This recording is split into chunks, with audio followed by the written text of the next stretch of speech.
YouTube, what is up? So today we're going to be taking a look at some comic books I picked up.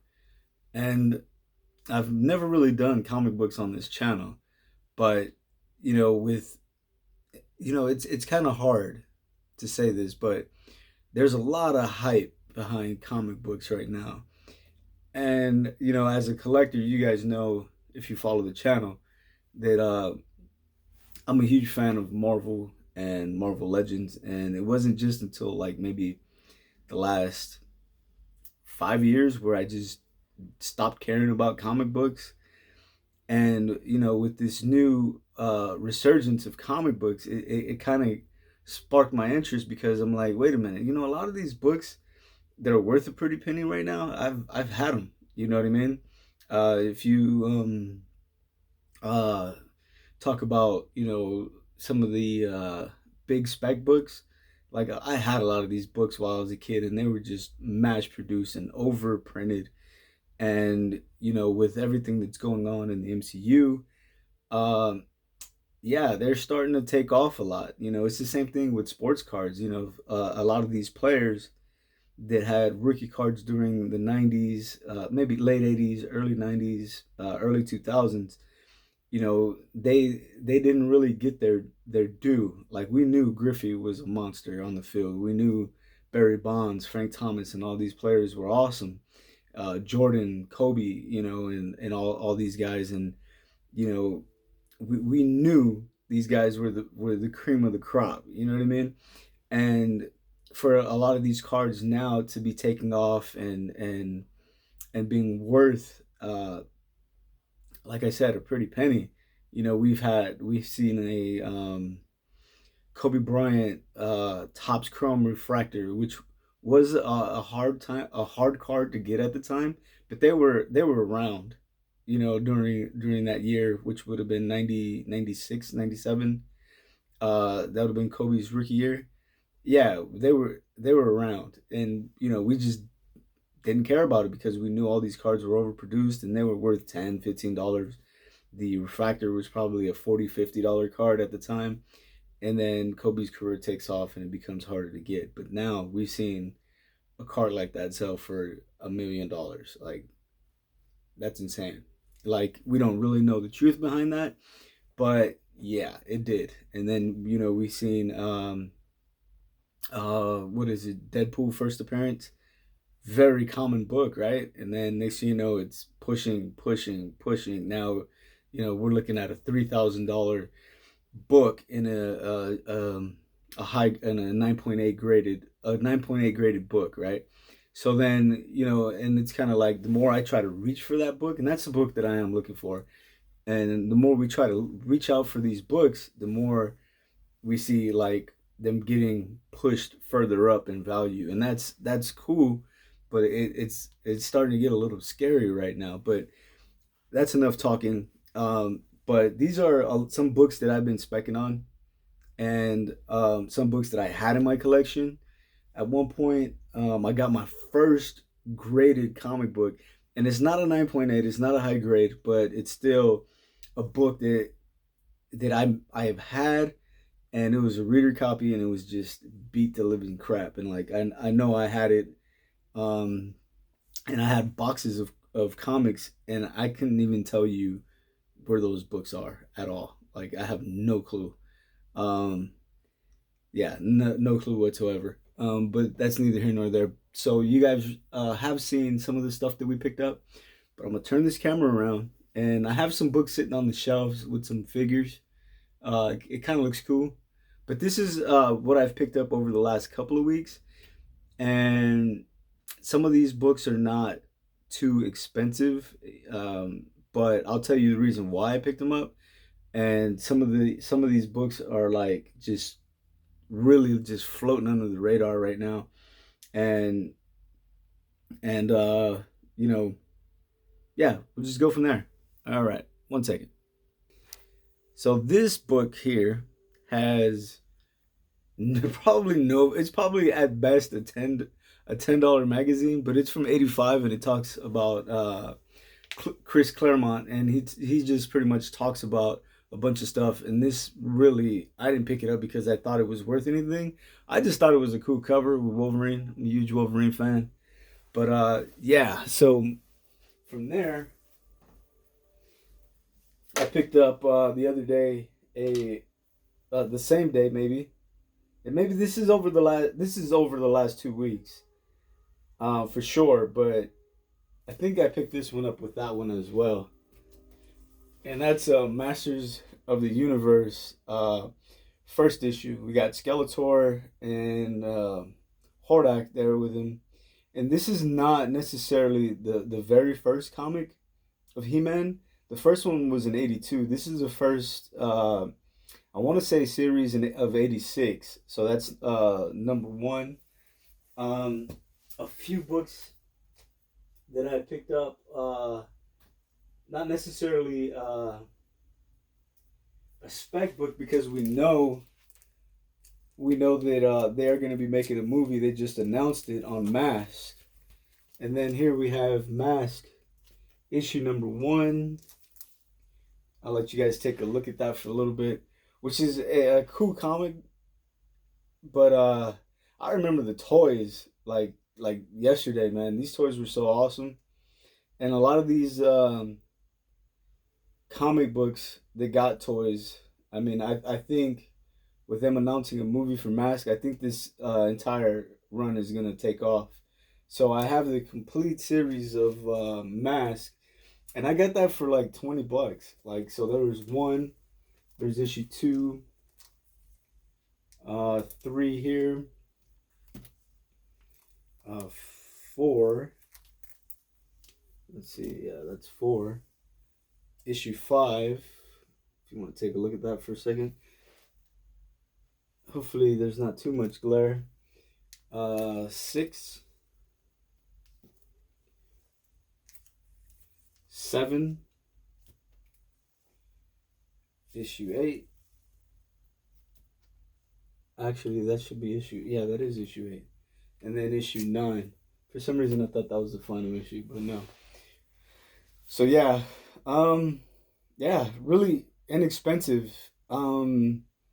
They had the GI Joe versus Transformers, and I probably should have gotten that one over this, but yeah, I'm gonna have to go back and get that one. So it's the complete run of GI Joe versus Transformers, and I have a feeling that if ever they announce a GI Joe crossover movie with Transformers, those those uh those comics are gonna take off, and we should probably pick those up while they're cheap. Excuse me. Probably need something to drink right now. So here's another book, and this is book 2 of the run. This is Sectors, and this is number 2. I haven't found number 1, and when I do, I'm gonna buy it. But for $3 for this book, these toys were freaking amazing. You see the bugs that they're flying on. You got one that looks like a fly, and the other one looks like a spider. Well, they were like hand puppets, and you could put your hands in them, and then move their tentacles around with your fingers, and then the figure would sit on top of your hand, on your backhand, and write these things, and they were just awesome. I was talking to my brother about them the other day, and yeah, I was telling him how I'm gonna look for some of these books. Um, if you guys are tripping right now about like, oh wait a minute, these are like toy and stuff that you're not probably too aware of. Man, I needed something to drink really bad. But anyway, we're gonna get into some Marvel stuff shortly, and some of the books are really cool. This one is just another random like the others, and this is a 3D book for $5. I do not know how much this book is worth, but I picked it up for $5. It's a 3D comic book, and it's polybagged. I don't know if it's ever gonna be worth anything. I just thought the fact that everything's there, the glasses, the book, it never been opened, never been read. I just thought it would be a cool book to have, and maybe somebody might want that. But if not, I'll keep it. Like, it's whatever. Like, it's a Ghostbusters. I kind of dig Ghostbusters. Another comic that I picked up, and I've seen actually take off in value since I got it over the last 2 weeks. Like I'm gonna be honest with you and tell you, like, I paid $10 for this book, and this is Silverhawks #1, another toy line, and they came out. We had a cartoon, we had a toy line. Mask had a cartoon too. Uh, but anyway, that's neither here nor there. We're not talking about Mask right now. I forgot to mention that. But yeah, so Silverhawks. A lot of us, grew up watching Silverhawks. So this is the first comic book. So when I picked this up for $10, and I started looking into, some of the running into some of the values of this book. Like I'm starting to see it take off, especially like in a high grade. So this is one uh, that you guys might want to pick up before it gets too crazy, just because it's affordable. Like a $10 magazine for first issue, Silverhawks. Like it's has everything behind it, nostalgia. It had toys, had cartoon. If something like this was to be announced that they were going to make a live action movie, or if they decided to bring the figures back, like we're seeing so much with He-Man, Ghostbusters, we got the retro figures, we got some of the retro play He-Man figures. I think this would do really good. I actually think this would be awesome in like a 6-inch form, but that's just me. And then we got another $3 book there, and that's Silverhawks #2. I don't know if I'll dive any further in this run. I just knew that I like this cover. Maybe not as much as the first issue, but you can't really see Monstar back there, but on here you can. So that's pretty dope. Let's see what else we got. This is not necessarily I mean, some of these might be Marvel Comics, Star, and DC, but where are we gonna start at from here? Save that one. This one. So here's a book of Silver Surfer, $10. Cover looks cool. This is the 50th issue. I just thought it would be a good book to have. Like, no real reason behind it. Not sure how this book is doing on the market. Like, again, I bought this like 2 weeks ago. And then we got a War Machine #1, which is not the most expensive War Machine book. But there's one that looks similar to this, but it has pink in it. That one's worth a lot more than this one, but for $5, I thought this was a cool book. A book that, a non-book. Here we go. This is a 1995 Flair Ultra, print, and this is of Wolverine. So I think this was a top loader if you bought the box, if I'm not mistaken. I just thought it was awesome. They had more of different X-Men characters, and I want to say they had like Cyclops, they had Bishop, which didn't look cool. His pose in there, it's just weird, really weird, if you know what I'm talking about. But yeah, Wolverine. Yeah, I would take it out and show you the back, but I don't feel like opening that right now. A Gambit first appearance. Now we're starting to get into some X-Men stuff. The Gambit first appearance in the in the guts of the comic book. Then he had the other first appearance, which was him and Storm on the cover, which is a pretty dope book. But that one book is starting to take off, and I have yet to find it in the wild. And it may be one that I decide to pick up somewhere down the line. I'm just not willing to pay as much as it's going for at the moment. But this one supersedes the other by a month or two. And Gambit is in this comic book.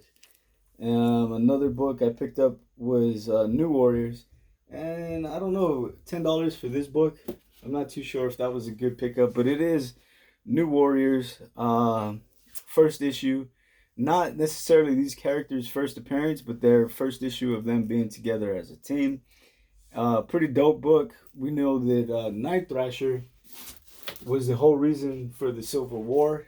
If you don't know that, yeah, he got killed off, and that pretty much started the Civil War in Marvel. Another one, this is a newsstand variant, and this is Amazing Spider-Man. Uh, yeah, 20, what is it, 21? Yeah, and this is a variant cover with Spider-Man and not Peter Parker marrying Mary Jane, and then you have the villains on one side and the heroes on another side. I just thought this was an actual really cool looking book, like more than anything. So for $20, I thought, oh, okay, why not? It's a cool looking book. Maybe nothing to ever come of it, but it's still nonetheless a good looking book. Another book I picked up would have been X Factor #1. That's the first issue of X Factor as a team. Pretty good issue, $18 book. Don't know if it's climbing. Don't know where the value is at this moment. Something that has really relatively not too much value. I'll talk about this in depth. But I would suspect at some point these books are gonna start taking off, and they're overprinted, and it's not like they're gonna be hard to find. But I would jump on them as soon as I can. And it's these little $5, $10 books that you might want to start picking up, just because we there's a lot going on right now. And this is the West Coast Avengers #1. This is the first ongoing series of the West Coast Avengers, and here we have on the cover we got the Silver Centurion, Hawkeye, and the Silver Centurion is not Tony Stark. It's Rhodey. So Rhodes is Iron Man in here, but he feels kind of like, if I remember correctly, like if they knew it was him and not Tony, they wouldn't give him as much respect as they do with Tony Stark.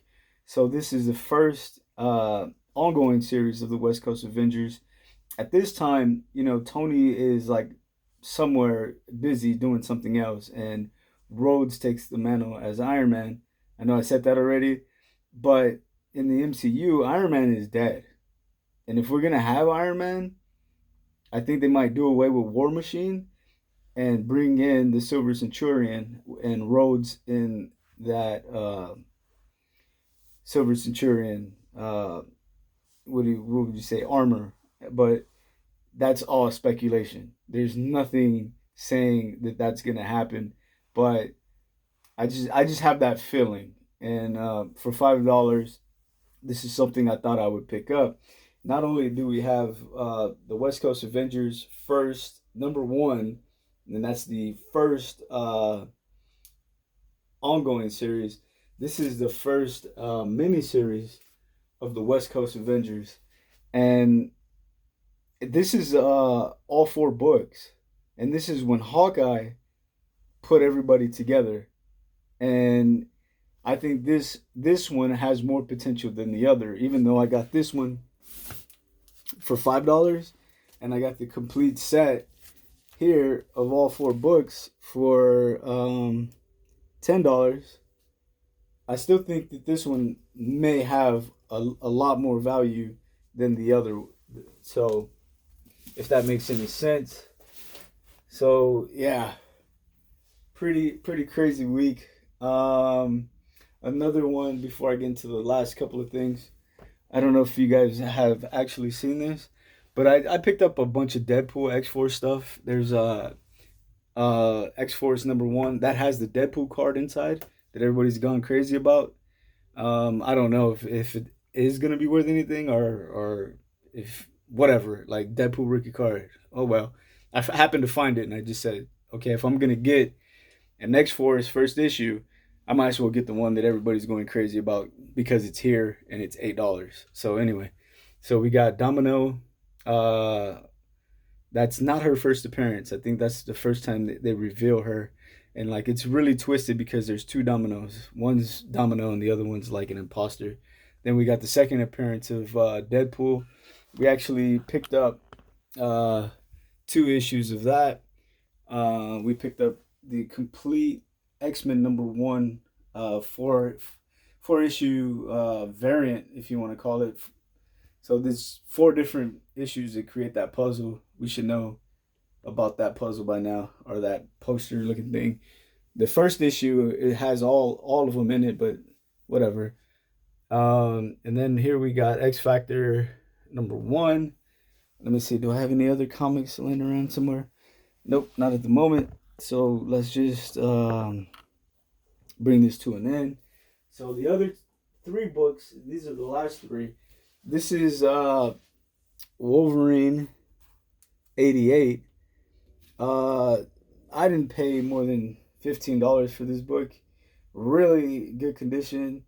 And this is Deadpool and Wolverine's first battle. And I think this book is going to skyrocket in price. And in fact, it already has. So if you can get raw issues, look them over. Make sure they're going to grade well. In a high grade, this book is going to take off. That's not speculation. It's already going up. And I think it's because of speculation where you have Deadpool, Wolverine, they're believing that they're going to meet somewhere in the MCU and may hash it out with each other or may have a battle. But nevertheless, this is actually an awesome looking cover in itself. The next one I picked up, and this is the most expensive book. No, it's not the most expensive book that I bought, but this is the second to the most expensive book that I bought, and it's not even over $100. And this is Ultimate Fallout 4. We got Miles Morales first appearance. This is the second print. The first print is gonna be really hard to come by, and I'm not knocking that book for anything. I just like this one a lot more, and it's because they show his face, where the other one, his face is covered behind that top black banner, and you can't really see his face. Although that is the first print, I like the second print a lot more. For $80, I thought that it was worth it. Yeah, I think this book that I have, my personal book, is a high grade. I want to say it's either 9.6, 9.8, but it's a matter of getting it graded. But if it grades out that way, this book is climbing, and I'm not gonna say it's gonna ever be worth more than the first print. But what I'm saying is it's gonna push, and it's gonna be its own thing, and where people are gonna want this cover just because it shows his face on it. And that's why I wanted this cover more than the other one, even though the other is more expensive, and I probably would have been willing to cough up what they were asking for it, but raw, not graded. Like graded, some of this book right now graded at a 9.8 is worth over $1,500-$1,600. And that's just me waking up this morning and not looking at if anything has happened in between that time. And we all know that, like, when they spec on books and they make an announcement, especially with Disney right now announcing, hey, we're gonna get this, we're gonna get that. Next, books are taking off. Falcon and Winter Soldier, that just dropped yesterday or this morning. I'm not even sure. I watched it already, but I'm not even sure when that came out. And it might have been last night. I was out of town. I had some stuff I had to take care of, so I couldn't watch it. But anyway, yeah, Ultimate Fallout 4, awesome book. Anything from Miles' first appearances around that era, second appearance, you guys are gonna want to get those books. Pick them up while you can, if you can find them for cheap. I'm pretty sure they're not dollar bin books at all. So anything with Miles is gonna be so hot, especially if they ever bring him into the MCU. Forget about it. The last book I want to talk about is the highest book I paid for, and it's my first. Let me not lean anything against these two. Is the first graded comic book I got. and rightfully so. Like mid grade 9.4, if you can see that. But Wolverine is my favorite character. Like Spider Man, Wolverine, Deadpool, and if I had to put them in order, it's gonna be Wolverine, Spider Man, and Deadpool. Like I think this issue has just been hated on and just underappreciated and undervalued. Like they just started jumping in price. Like you were able to get a raw copy of this book for $40 at one point, like earlier this year, and now with the merger with Disney buying you know buying them and putting them on board. We're all speculating when are we going to get the X-Men, and by far I think the biggest X-Men character is Wolverine. Like you can't tell me different. You can't tell me it's Cyclops. You can't tell me it's anybody else. Deadpool, like okay, but is that really X-Men? Yeah, man, not really. But yeah, I was talking about as far as X-Men. No, there's no bigger than Wolverine, and I think this is gonna be one that we're gonna want later, further down the line. Even if it's a low grade, you know what I mean. Look at so many books that are graded really low, and they're still very valuable. Um, the problem with this book is there's tons of 9.8s, 9.6s, 9.4s, but I think the value is going to be in when people actually start valuing their issue and their grades, and they're going to start holding on to these copies. Like this copy is not going to leave me unless I get like a 9.8. Then I might consider selling this, and then that's maybe, but that's just me. And who knows if I ever get a 9.8. Like I just might hold on to this copy and never get rid of it. But I think people are going to start holding on to these, hoping and believing that they're going to jump in price. So yeah, that's going to just about do it for what we've picked up. As far as like my shelves are concerned, they're getting better. Like I've been doing a lot of cleaning and rearranging stuff, but it's starting to get to the point of where I want it. Let's just turn this around just for you guys, and I might just do like a little tour of what I have actually going on with these shelves. Make sure I don't break anything. But yeah, that's a quick little look. Kind of rearranged everything. Like I had the Avengers in that corner instead. I started going with like cosmic characters into the Fantastic Four, into Avengers, into some bad guys, villains. We got all this stuff going on. But yeah, and then you got my Wolverine and Deadpool corner, X-Men, X-Men, X-Men, X-Force, more Wolverine, Deadpool stuff over there. Then we got X-Force, X-Factor, Alpha Flight, the what is this? Age of Apocalypse stuff. Then we drop into Spider-Man. Sorry about that. Spider-Man villains. Just mix your Spider-Man characters. Maximum Carnage stuff. Then more Spider-Man stuff down here that I got to get to. And then we get some, I don't know. I don't even know what to call that shelf. But I just thought it would look cool with some street level fighters and Daredevil, and then we get into some Hydra and AIM stuff, and then I don't know what I'm doing there, and we got a mess at the bottom, but that's neither here nor there. Anyways, if you guys are so inclined, please like, subscribe, and as always, take care.